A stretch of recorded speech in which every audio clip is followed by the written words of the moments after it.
Graça e paz, meus irmãos. Hoje é domingo. Hoje é 18 de julho do ano 2021. Hoje nós vamos ler em Apocalipse capítulo 1, versículo 19, que diz assim: Ordem de escrever. Escreva as coisas que tem visto, vírgula, e as que são, vírgula, e as que depois destas hão de acontecer. Observe os irmãos que aqui no livro do Apocalipse, João ele recebe uma ordem para escrever. Essa ordem ele recebe de Jesus Cristo, do Cristo que se apresentou a João na ilha de Patmos. Então aqui nós observamos aqui no livro do Apocalipse, todo estudante de Apocalipse, ele tem que observar esta linha divisória do livro do Apocalipse. Se você não observar essa linha divisória do Apocalipse, você faz o maior saladão com o livro. Mas as escrituras eram de fácil entendimento. No momento que você abre o teu coração e você deixa que o Espírito Santo trabalhe no teu coração e te revele, você não precisa ficar batendo cabeça com as escrituras. No momento que você considera as regras de interpretação, que você considera a hermenêutica, a exegese, as regras de interpretação, por que falou, para quem falou, contexto histórico, geográfico, político, você não tem nenhuma dificuldade para entender as escrituras. Então, o livro do Apocalipse, ele tem aqui 3 linhas divisórias. Preste atenção. Escreve as coisas que tem visto, vírgula, primeira linha. E as que são, vírgula, segunda linha divisória. E as que depois dessas hão de acontecer. Ou seja, a terceira linha divisória do livro do Apocalipse. Qual que é então a primeira linha divisória do livro? Escreve as coisas que tem visto. O que é que João viu? É o capítulo 1.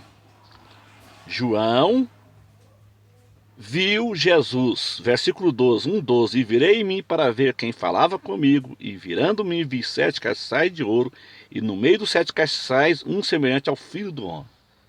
Então, a primeira linha do livro, escreve as coisas que tem visto, vírgula, é o capítulo 1 do Apocalipse.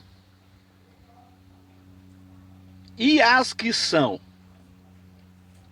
E as que são é exatamente o capítulo 2 e o capítulo 3 do livro do Apocalipse, que são as 7 igrejas da Ásia Menor, que no sentido geográfico, essa região é uma região da Turquia.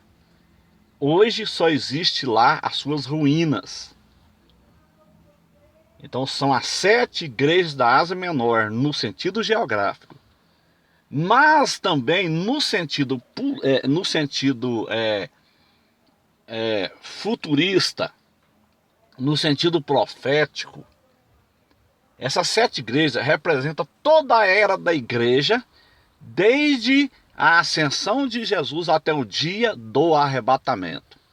Começa com Éfeso, que é a primeira fase da igreja, e termina com Laodiceia. É exatamente aonde nós estamos vivendo hoje. Nós estamos vivendo hoje exatamente na fase de Laodiceia. É a última igreja. É a fase de Laodiceia. O arrebatamento acontece nesta fase de Laodiceia. E não haverá avivamento nessa época. Porque Laodiceia não é fase de avivamento. É fase de igreja apostata. Dentro desta igreja de Laodiceia tem um remanescente, Filadélfia, que não se dobra diante de Baal. Esse remanescente será arrancado do meio da igreja. A igreja do arrebatamento ela será arrancada do meio da igreja. Uma igreja dentro da igreja. Que igreja que está dentro da igreja de Laodiceia? É a igreja de Filadélfia. É um remanescente que vai ser arrebatado. Uma remanescente que não se dobra a Baal. Então o capítulo 2 E o capítulo 3 é a segunda divisão do livro, e as que são, capítulo 2 e o 3. No sentido profético, como eu disse, representa toda a fase da igreja, toda a era da igreja, nesses 2021 anos de história da igreja, desde a ascensão de Jesus até o dia do arrebatamento. E as que são, é a segunda linha divisória. Onde nós estamos vivendo, no livro, nós estamos vivendo exatamente na segunda linha, na última fase da igreja de Laodiceia. A terceira fase do livro, ela vai do capítulo 4 até o capítulo de número 22. Que quer dizer assim, a terceira fase, e as que, depois destas hão de acontecer. Ou seja, as coisas que iriam acontecer na terra após o arrebatamento da igreja. O capítulo 4 e o capítulo 5, ele mostra a igreja no céu, a igreja arrebatada. Não tem como um pré-tribulacionista acreditar que nós já temos selos abertos do Apocalipse. Se a pessoa acredita assim, ela já não é mais pré-tribulacionista. Ela já passou a ser um meso-tribulacionista ou um pós-tribulacionista. A pessoa tem que se definir. Tem muita gente que não se define.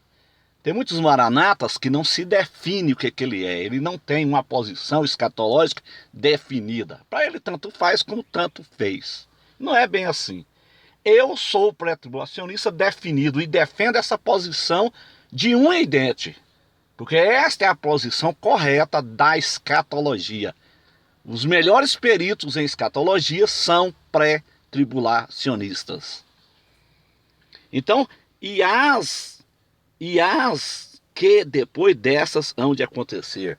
As coisas que vão acontecer na terra após o arrebatamento da igreja. Ou seja, a terceira linha divisória. É o capítulo 4 até o capítulo 22. A igreja é arrebatada no 4. O anticristo, ele se manifesta no 6. O cordeiro abre o primeiro selo. O cordeiro é Jesus. Apocalipse 6. Quando surge o cavaleiro do cavalo branco, o anticristo. O anticristo, ele é liberado no céu. Quem libera o anticristo é o cordeiro. O cordeiro libera o anticristo na presença dos 24 anciões, ou seja, na presença da igreja arrebatada. Teve um inscrito do meu canal que perguntou aonde que eu provo que os 24 anciões é a igreja arrebatada. Meu irmão, pesquise, corra atrás das informações, vai atrás do pessoal da chamada da meia-noite, vai atrás do Gabriel de Oliveira Porto, do Abraão de Almeida, e você vai entender, do Dr. Vimal, que tem um excelente comentário de Apocalipse de Jesus Cristo. Não há dúvida, são 24 anciões que representam a igreja do Antigo e do Novo Testamento. Da mesma forma que os anciões representavam o povo de Deus, a Bíblia ela se interpreta. Em 1 Crônica, capítulo 24, interessante, 24, Deus é muito preciso. Por que está escrito no capítulo 24? Havia ali em 1 Crônica, capítulo 24 turnos sacerdotais. Da mesma forma que o sacerdote representava o povo diante de Deus. Ali em 1 Crônica havia 24 turnos sacerdotais. E o sacerdote representava o povo diante de Deus, cada turno ali. Da mesma forma, os 24 anciões do Apocalipse, eles representam a igreja arrebatada. Então a igreja, ela é arrebatada no capítulo 4. O capítulo 4 e o capítulo 5, ele descreve a igreja no céu, ele descreve o período da igreja arrebatada, a igreja está no céu. O capítulo 2 e o 3, a igreja está na terra. Mas no capítulo 4 e no 5, a igreja está no céu. São muitos os mistérios. Enquanto o Apocalipse gasta 2 capítulos, que é o capítulo 4 e o 5, para mostrar a igreja no céu, ele gasta o capítulo 6 até o 18 para o 19, mostrando a grande tribulação aqui na terra. Então, não tem como os selos do Apocalipse serem abertos com a igreja na terra. Por quê? Quem abre o selo é Jesus. Ele abre o selo. O primeiro selo do Apocalipse, o anticristo, ele não é liberado a partir de Londres, na Inglaterra, ele não é liberado a partir de Moscou, ele não é liberado a partir de Genebra, na Suíça. O anticristo, ele é liberado a partir do céu. Quem libera o anticristo é o Cordeiro, é Jesus. Ele que abre o primeiro selo. Pode ler o Apocalipse capítulo 6, meu irmão, a Bíblia se interpreta. O Senhor Jesus, ele abre o primeiro selo na presença dos 24 anciões, que representa a igreja arrebatada. Ou seja, Jesus abre o primeiro selo na presença da igreja arrebatada. Não tem como um pré-tribulacionista pregar que os selos já foram abertos. Se ele prega isso, ele não é mais pré-tribulacionista, ele é pós ou meso-tribulacionista. Então, meus irmãos, temos que observar e respeitar essa linha divisória do Apocalipse, capítulo 1, 19. No momento que eu deixo de respeitar esta linha divisória, eu faço uma salada com o livro do Apocalipse. Que Deus em Cristo abençoe a todos.